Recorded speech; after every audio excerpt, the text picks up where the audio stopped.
Greetings and welcome to another exciting edition of Poet to Poet, and I'm Robert Dunn, and I get to host the Taffy Poll every week. And if you haven't been watching every week, you should, although why I'm browbeating you now, because you are watching now, is beyond me, but we're glad you're here. And we're also glad because we have Daniela Gioseffi here as our guest, and she really rings my chimes, and I'm sure she'll ring yours in a moment. She's done all kinds of marvelous things, books and performances, and won awards, and has a resume that any poet would give his eye teeth for. Unfortunately, I've already given away mine, so that's how it goes. Before we get into Daniela, I want to mention that we're coming from Le Poème in Soho on Prince Street, and we're very grateful for the space here. And now we have Daniela. Hello, Robert. I'm so glad to be here with Poet to Poet. Well, Poet to Poet is glad to have you. Let's see. I've got all this paper on you, and I wonder what I did with that bio. Here we go. Author, educator, has published in numerous anthologies from major presses: Harper and Row, Houghton Mifflin, Simon & Schuster, Schocken, Pantheon, William Morrow. I could go on all night on this one. Let's see. And like the rest of us, she's been in a few magazines too, except hers are a lot better than most of ours. Anatius, Choice, The Nation, The Paris Review, and Ms. Let's see. A couple of books now. Let's see. Eggs in the Lake. Yes. Yes. Book of poems. How did the eggs get in the lake? Well, you have to think about how the egg is the basic female unit of life. Mm-hmm. And I wrote that in the 70s during the feminist movement. And a lake is also a feminine image. So it's kind of an image of feminine fertility, eggs in the lake. That's where all the little fishies lay their eggs anyway.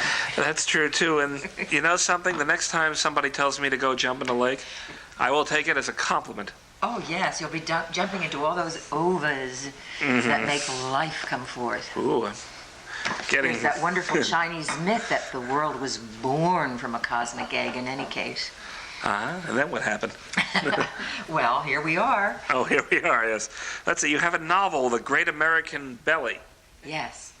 That was a satiric feminist novel. I would hope, yes. In England, it was called The Great American Belly. In the United States, it was called The Great American Belly Dance. It was reviewed at the time as one of the few feminist books with a sense of humor about feminism. Came from Doubleday and Dell at the time. That was quite a while ago. Which included a musical character named Belly Roll Morton, I take it. Almost. There was a wonderful African-American blues singer who was a character. Let's see. And you've done plays? Yes. What sort of plays have you done? Well, there was one recently right over at the Duplex Theater in Sheridan Square based on my story, The Bleeding Mimosa, my experience as a freedom rider during the days of the sit-ins and Martin Luther King's demonstrations in Alabama. So I was a freedom rider in Selma, and I did a play based on that experience, my run-in with forces of bigotry. And that was a play. But I also did some multimedia plays in the 70s and 80s. One was called Care of the Body, which was a mixture of poetry, dance, music. And I've actually been doing choreo poems for many years before they became fashionable, which is a poem with music and dance. You mean like Ann Choreo? No, I mean like CHOREO, choreography. Oh, okay. All right, let's see. A lot of goodies in here. You've been on National Public Radio, the BBC, that's Britain, the CBC, it's Canada, I think. I've been everywhere, but with a name like Daniela Gioseffi, who remembers me? It's been a problem, because I was the first long Italian female name to sort of make it a bit in American poetry. I assure you, everybody on the other end of that little glass tube over there is going to remember you. I hope so. By the time we get finished. But let's give them something to remember you by. And how about a poem before we continue with the bio? Oh, thank you. Through the eye of the needle. The peach is a belly dancer's fruit. It has a navel eye for seeing the world through the skin. Rounded buttocks good to place against the hand, the way earth reminds flesh of its being. Through the eye of the needle, death is a country where people wonder and worry what it's like to live. The sullen wish to live and live soon to be done with death. And the happy want to stay dead forever, wondering, will it hurt to live? And is there death after death? That brings up an interesting question about death. The issue being, the problem with it is that there's really no chance for advancement. Well, I don't know. We often worry so much about doing the proper thing, and we worry too much about being alive, which makes many of us dead in life. So there's a little paradox going on, as I'm sure you understand. And is there death after death? That is the question. But did we ever find out the answer? No, I don't think so. All right, but I think the answer is actually another poem. Well, thank you. I'd love to. I thought I'd do this one for all the people who live in the city. It's called The Girl with Purple Hair. The girl, I should tell you, Robert, that I was doing a lot of commuting between New York and where I live now in the country. Mm-hmm. And I'm a New Yorker for 30 years. And as I was traveling on buses and subways and trains, I started observing people, and I wrote a whole series of poems based on those observations. Mm-hmm. This was one called The Girl with Purple Hair. The girl with purple hair wears a black leather jacket full of safety pins and leans on crutches. Her legs are mangled, and her friend looks anorexic in black tights which show her thin legs. Both have beautiful faces, lost looks, eyes sunken in. They seem like runaways and disembark the subways at notorious 42nd Street, where pimps and dens of iniquity have reigned through the century, of whores and drug dealers dressed like rock stars, of heavy metal bands, Bad Brains, Circle Jerks, Johnny Rotten, Sid Vicious, who was and murdered his girlfriend. Up and down the halls of the colleges, I hear the children mother effing this and that as they go cursing everything up and down the escalators and elevators and back again, in bus terminals and trains. Leather-jacketed kids pretend to be tough. Their green, purple, blue-dyed hair, depressed faces, hollow stares. One girl's legs seem gnarled with birth defects. The others are too thin to stand on. You've seen them too and worried about them as I do. Nuclear waste dumps. As you fret over the global heat trap ozone layer, biological warfare tests, savings and loan scandals, dying economy, polluted land and groundwaters, crack in the ghettos and cocaine on Wall Street, death squads in El Salvador, Haiti, Bosnia, rape and rising taxes, unemployment up with your job down on the line, crumbling roads and subways, falling bridges, plutonium shot into space on rockets. And so you let them go, let them pass away from you as I do, knowing they won't make it far into old age like me at 53, worried about my heart and high cholesterol. Knowing my grandchildren, if I have them, may be as doomed as these lost, vulnerable, tough, black leather-jacketed children full of safety pins, purple-haired and anorexic. I remember how hard my immigrant father worked to take himself out of rags, and see how hard these kids work to wear them. Caught in my throat, I feel their anger, sharp as a starved shin bone. Well, maybe we'll play a little ragtime later on. By the way, you're wowing the crew. Just want to let you know that. Hi, guys. How's it going back there? Nice crew. Yes, they are, aren't they? None of that. This is a family show. This crew is all poets, I should say. It's all poet to poet around here. Mm-hmm. We've got nothing but poets, wall-to-wall poets. Yes, Wonderful, my people.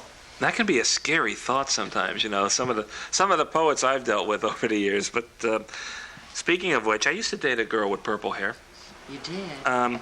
One Valentine's Day, I bought her a razor, and after a few minutes like this, the purple hair disappeared for a while. What am I going to do with you? Make jokes about all my serious poems. These are serious poems. All right. What am I going to do with you? I'll have to pull on your ear or something. Mm-hmm. Try not to, because I'm very attached to it.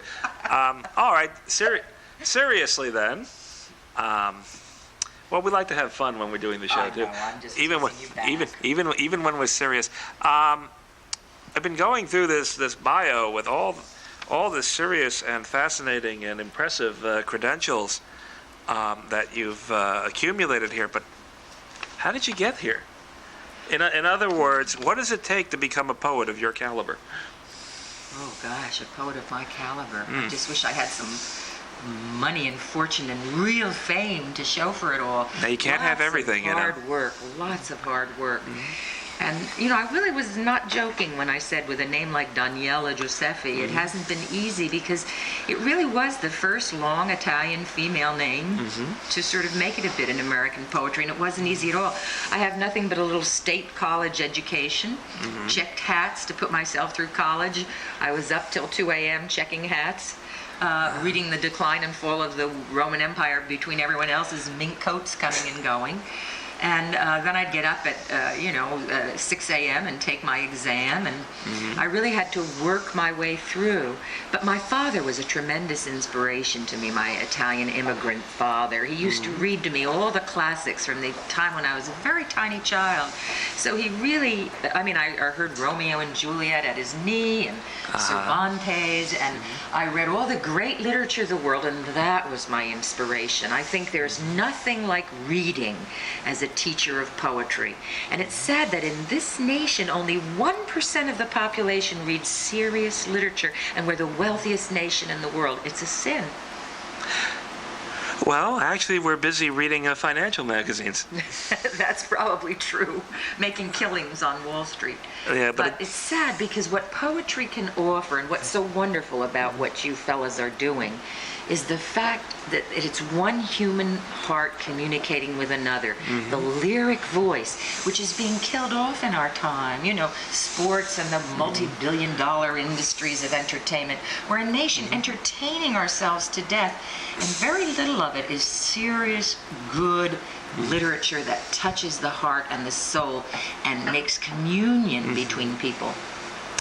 What is especially frightening is that two of the most popular volumes of poetry in recent years were written, one by an actor who stutters in real life, and the other by an ex-president who, when he was running for president, admitted that he lusted in his heart. Oh, poor Jimmy Carter. He was a decent human being, or he's really tried to be a decent president. And that isn't easy to do because there are so many forces pushing and pulling on you. But it's at least we've got a president now who's willing to put some poets on when he's inaugurated. Maya Angelou's a very fine poet, and Miller Williams. I wasn't thrilled with Miller Williams' poem, but he is a very fine poet. He has poems that have knocked my socks off. His inaugural poem was not one of them, but he has very fine, and he translates beautiful sonnets from the Italian, from Roman Italian into English with perfect meter, and he's really an incredible craftsman. So I'm thrilled that this president has decided to put some poets on. Well, I've known many politicians who put a lot of people on. That's for sure. You're right about that. A lot of my writing has to do with that. But now I'm going to put you on in a serious way and ask for another poem. Oh, that's kind of you. That's what I love to do best, is read another poem. Let me see here. Let's try. Well, I'll let you choose the thumbless bus driver or jazz lady of the subway. All of the above. Both of these come from my experiences observing people as I commute around New York City. And here's jazz lady of the subway. She sings her heart out with a smile, like Louis Armstrong on the subway's dusty platform, with her band, a bass, guitar, horn player, and drummer. She keeps singing with a smile, even as an old demented man dances up and down, keeping rhythm in front of her, blocking the audience view with his big rag of a coat, swollen leg and crutch, undaunted, smiling, even at the old beggar who steals her spotlight. Music under New York, says her sign. And she's among the good jazz musicians who play in the subways for quarters and dollars, collected in a hat or case, open in front of them, making music amidst the rumble of trains and rush of people who are made more cheerful by their tunes. Evelyn Blakey knows that the homeless man who dances on his crutch is comforted by her warble. Georgia, Georgia, just an old sweet tune keeps Georgia on my mind. He sings along with her grinning soul, the sort of smile that says, I've been through it all, but sing anyway. Evelyn Blakey listens to the horn jam, listens to the drums roll with ecstatic eyes closed, face full of music, and the old beggar dances on his swollen foot. His ragged coat swings back and forth with his tired bones. His gray head bobs in rhythm. And Evelyn Blakey sings her heart full of sonorous sound, her foot tapping the ground, her subway commuters gathered around. Well, I hope I said her name right. Evelyn Blakey. Evelyn Blakey. She's quite a well-known jazz singer, and she sings right there under the subway. Well, if we get any letters for her, we'll have no problem forwarding them. Since I live in a two-fare zone, you mentioned, we just got off the train, you mentioned the bus poem. Oh, can we go right on? Sure. Here we are, transporting ourselves everywhere. Bus drivers, jazz ladies singing in subways. This is the thumbless bus driver. And I want to dedicate this poem to a friend of yours and mine named Tom Catterson, also a member of the Poet to Poet Association. So for Tom Catterson, the thumbless bus driver. Takes my ticket with his missing thumb. Just enough of a stub remains to rest the small card in the crease where his thumb should fold into his hand. I think of my nephew with his hand caught in an antique car fan, 4 fingers severed and sewn on again, stiff forever. And old Uncle Joe, who survived the Battle of the Bulge in World War II, only to have his fingers crushed in an assembly line when he placed an aluminum sheet inside a machine that pressed it into pie plates. How his face must have paled at the sight of his fingers mashed to bloody pulp. He never really smiled again, and went on to marry a cruel and homely woman who gave him 1 good son and more misery after that. We never really knew if World War II or pies brought his demise. I have a friend who is blind since birth and walks and rides the subways to work every day in New York City. No seeing-eye dog, just his white cane leads his way. And we who see are afraid of what lurks in dark alleys. I remember the tale of a magician told by a gnomish Irish wit about a trickster who performed sleight-of-hand wonders with a missing index on his right hand, never noticed by his audience, thoroughly engrossed by his dexterous tricks. I remember my father, long dead, who with lame and shortened leg learned to ride a bicycle, hop on a pogo stick, dance the tango at Arthur Murray's studio, like all of us, unwilling to be labeled as less than the best endurance of his test. The thumbless bus driver's lost finger shows like a wound in his eyes, though he drives well and takes tickets with his missing thumb. How could he take them with his good left hand when the entrance to the bus is on the right?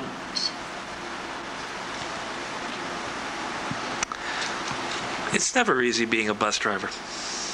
No, it isn't. I've known many of them in my time. Let's see. This is your latest project, I think, In Bed with the Exotic Enemy.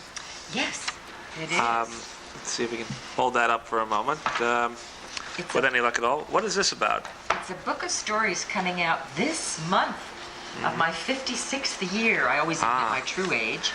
This poem I read earlier was written 3 years ago. But it's a book of stories I've been writing for 20 years about issues of prejudice against all kinds of people, sexism, racism, prejudice against the handicapped, as my father was a handicapped person, prejudice against women, prejudice against men, prejudice from every angle of racism, sexism, xenophobia, ethnocentrism, stories on the issue. So In Bed with the Exotic Enemy has a certain resonance about how we're all in this soup of life together, making enemies of each other. Soup or stew? Both. And you've won awards for some of these stories, I believe. Yes, I have a Penn Short Fiction Award for the Daffodil Dollars Dwarf, which aired on National Public Radio with The Sound of Words. That was a thrill. And I have several stories in there that I'm really glad are finally going to see the light of print, because I've been working on them and polishing them up for 20 years. One is called Donatuccio Goes to School in America, about my father's the prejudice he experienced as a lame immigrant child in the schoolyard, and there are various kinds of there's a story from the point of view of an African American boy who's working in a nursing home, and the white patient is prejudiced toward him as he brings him his dinner tray. All sorts of manner of prejudice going in every direction. And you have an American Book Award? Yes, I was thrilled to get that from the Multicultural Foundation. Ishmael Reed started those American Book Awards, especially for multicultural literature. So I'm proud of that, because I've been a bit of a pioneer of the book I won that for was called Women on War, International Voices for Survival in the Nuclear Age. So it's a compendium of world literature, the voices of women in opposition to war and pillaging and hate and xenophobia. And also some NEA grant awards. Yes, well, those were New York State Council on the Arts Awards, which I got for multimedia performance poetry way early on in the days when we were having happenings in Soho, and I did many multimedia poems. And then also I have one for poetry and fiction. Let's see, you have a blurb here from Carl Sagan, the astronomer? Yes, a wonderful man who died recently. His last book, In Search of Demons, every American should read. It breaks away all this crazy prejudice and superstition that we're getting back into the dark ages. So his book, In Search of Demons, is a brilliant book. I hope everyone reads Carl Sagan. Did he ever let you look through his telescope? No, I never got to look through that. But I did meet his lovely wife, Andrew Yan, and she's in my book. Okay. I want to get some more poems in. Oh, I'm thrilled, always thrilled to do a poem. Well, we don't let you off easily here. We promise poems, and by God, we deliver. Well, I'd love to sing a little poem. You know, lately I've started singing more poems. I used to in the old days. This is called Dance. I have a number of poems in here that are songs, ballads, or lyrics. And this one's called Dancing Song for My Daughter. So I'd like to sing this one for you. It's after Gabriela Mistral, the great Chilean poet. Stars dance their light The night sky shivers, listening to waves, listening to waves. Dance, my daughter. Wind wanders fields, singing in the wheat, hearing the wind song, hearing the wind song. Dance, my daughter. Earth spinning holds children in her skirts, feeling the moon's hands. Dance, my daughter. Love winning fills all with her power, seeing her sunrise. Dance, my daughter. Love losing sighs in wet, wounded eyes. Burying my bones, smile and dance, my daughter. I started on a pitch where I didn't feel comfortable, so I thought I'd just talk it after a while. It's hard to sing without the guitar. Mm-hmm. Well, you didn't have to tell us that because we just would have figured it was part of the act. Good. I shouldn't have told you. Yes, and as we all like to share a little secrets here. There's something about being on camera that gets everybody telling the truth, whether they want to or not.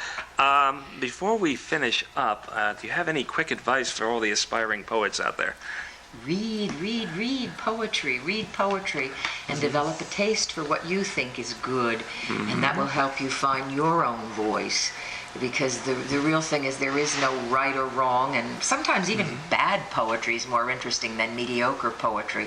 But I say read the great poets, and there's no better teaching than reading. And I'm going to have to send people out right now to go out and read some of the great poets and a few bad ones. So thank you, Daniela Gioseffi, for coming on Poet to Poet. Until next time, this is Robert Dunn saying whatever it is that he says. Thank you.